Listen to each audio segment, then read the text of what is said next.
Also, a van life update, I learned a surprising lesson this trip.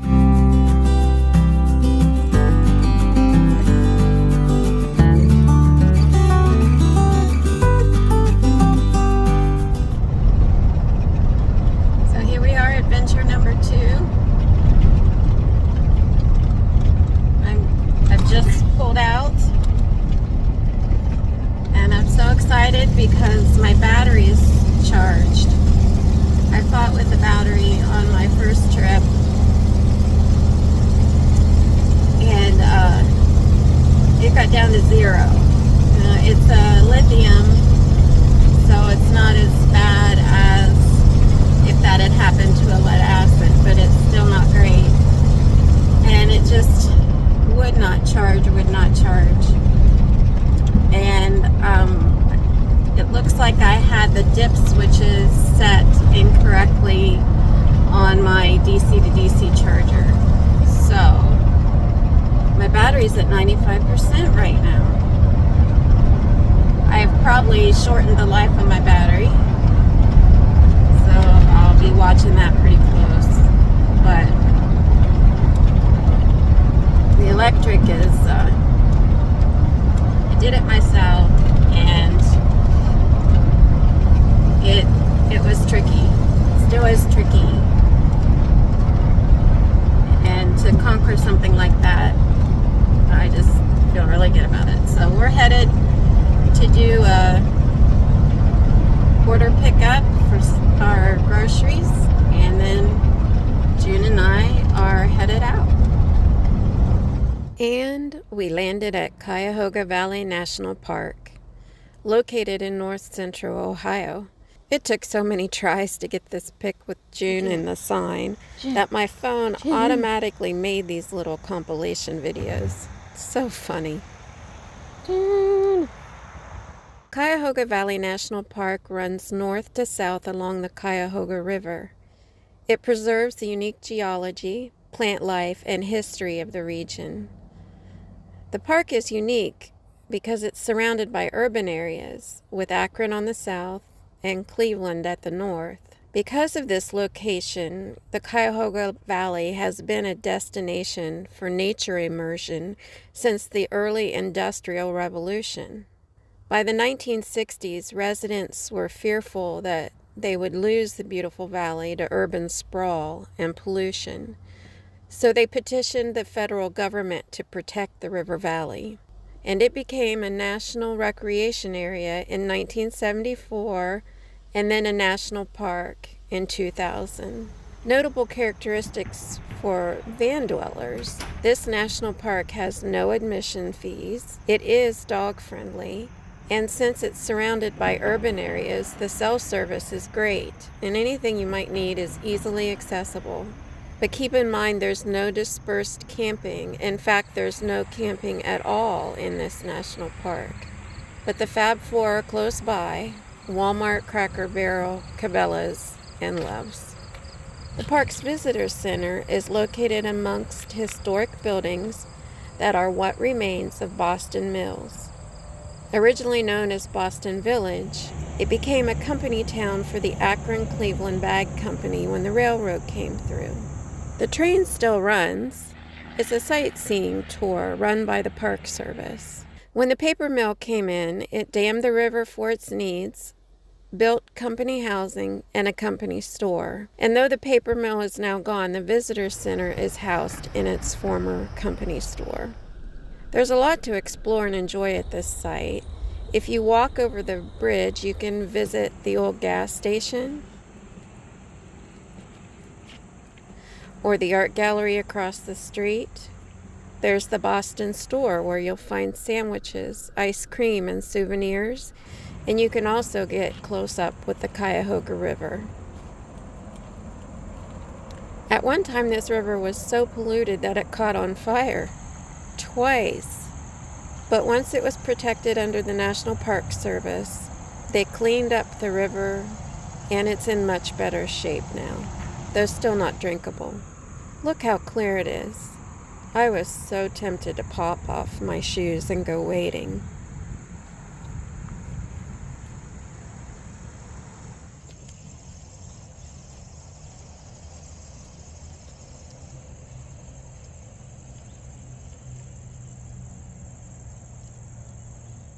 Hands down, my favorite hike in Cuyahoga Valley National Park is the ledges.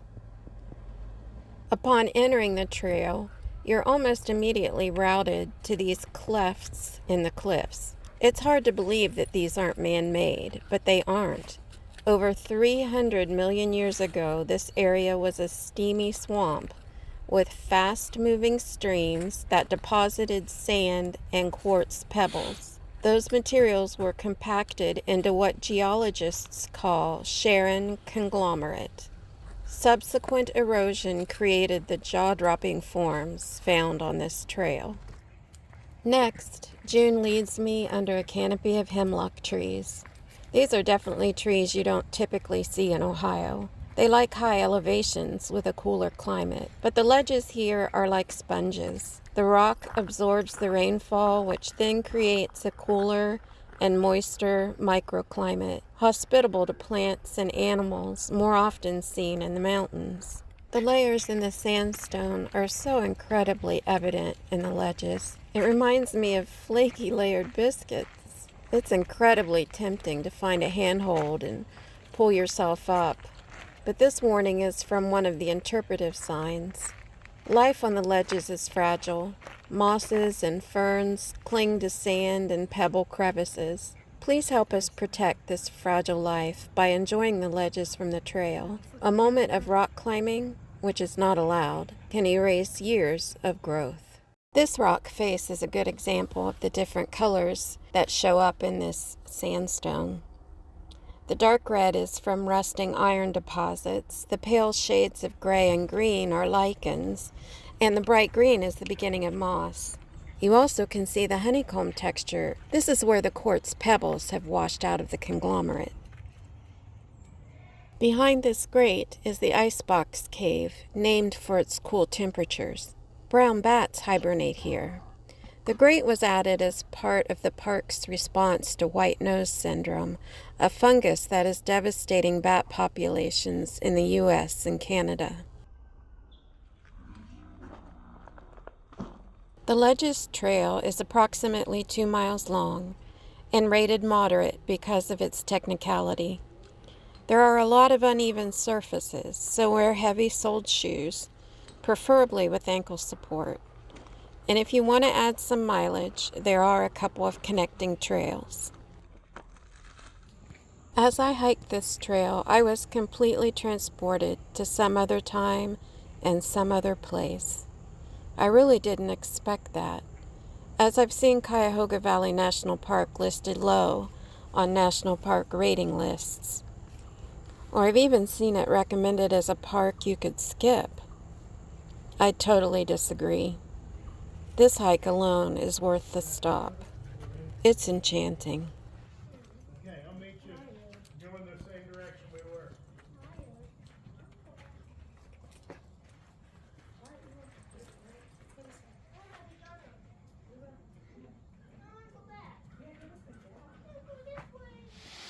The most popular destination in Cuyahoga Valley National Park is the Brandywine Falls.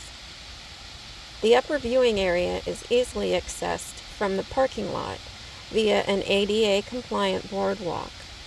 The lower viewing area, which is where I'm filming this, is down about 80 steps.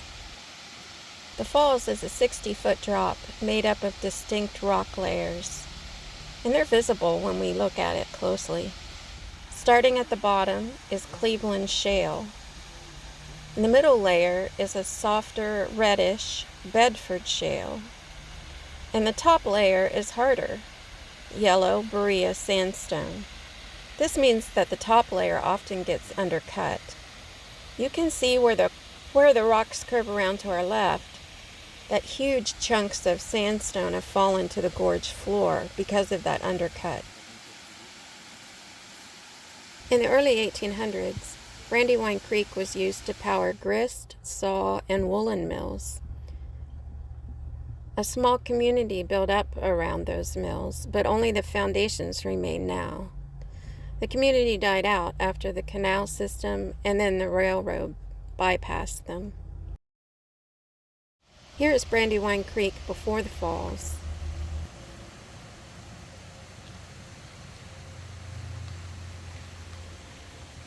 It's amazing that this small, shallow stream makes such a beautiful display on the other side.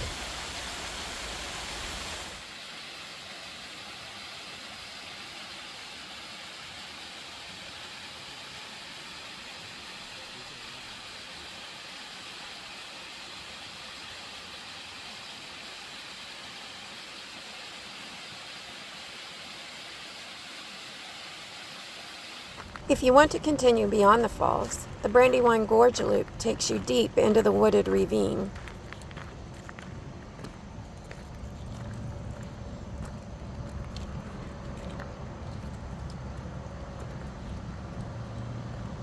Just remember, what goes down must go back up.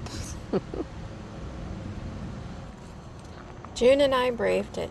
As we went down the hill, June got so excited she didn't know which way to go. I'm not sure what scent she picked up, but on the way down, she was in heaven.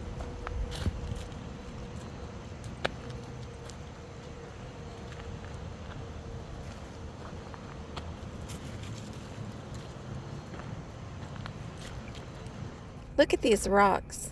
They're broken up by the roots of a tree that's growing right over top of them.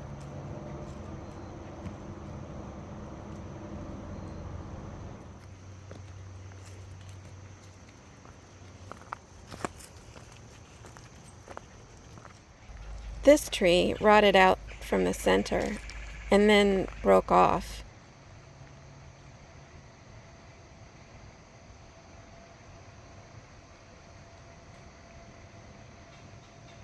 It reveals how shallow the soil is here. You can see in the break the layer of sandstone that it was growing across. And here's Brandywine Creek at the bottom of the gorge.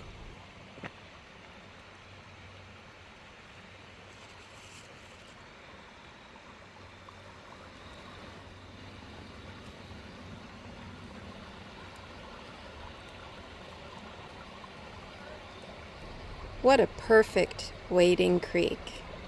I wish I'd brought my water shoes.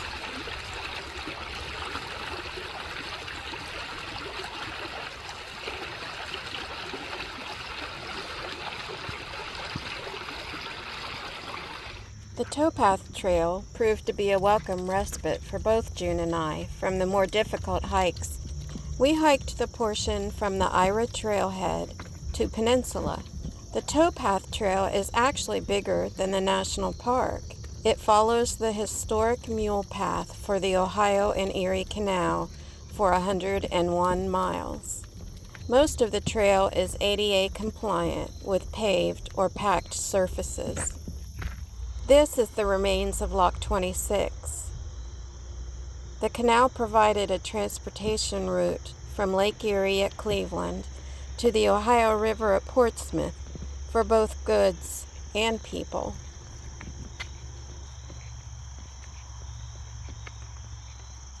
This section of the towpath trail is home to an amazing beaver marsh and wetland. It's a popular spot for bird watching and photography. I can definitely see why. And wait till you hear the backstory.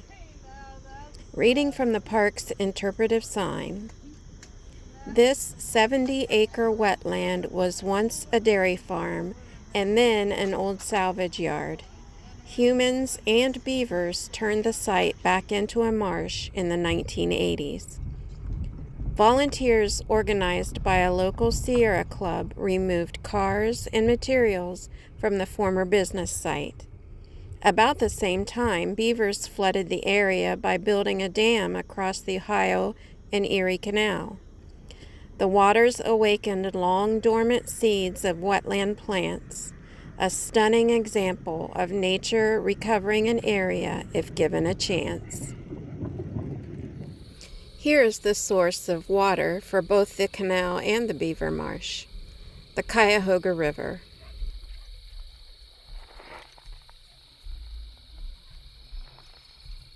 This map shows how the marsh relates to the path of the river. There are more than 50 trailheads on the towpath, starting at Canal Basin Park in Cleveland and ending at Canal Lands Park in New Philadelphia. The mile markers were of particular interest to June, as I believe they are to most dogs. I almost walked right by two turtles. They were so well camouflaged in the green spot algae. I can't tell if they're peacefully sharing the same log or in some kind of turtle standoff.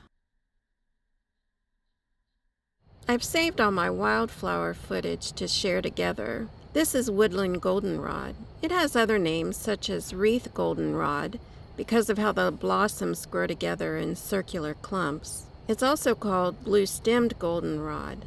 See how the stem turns blue as it thickens?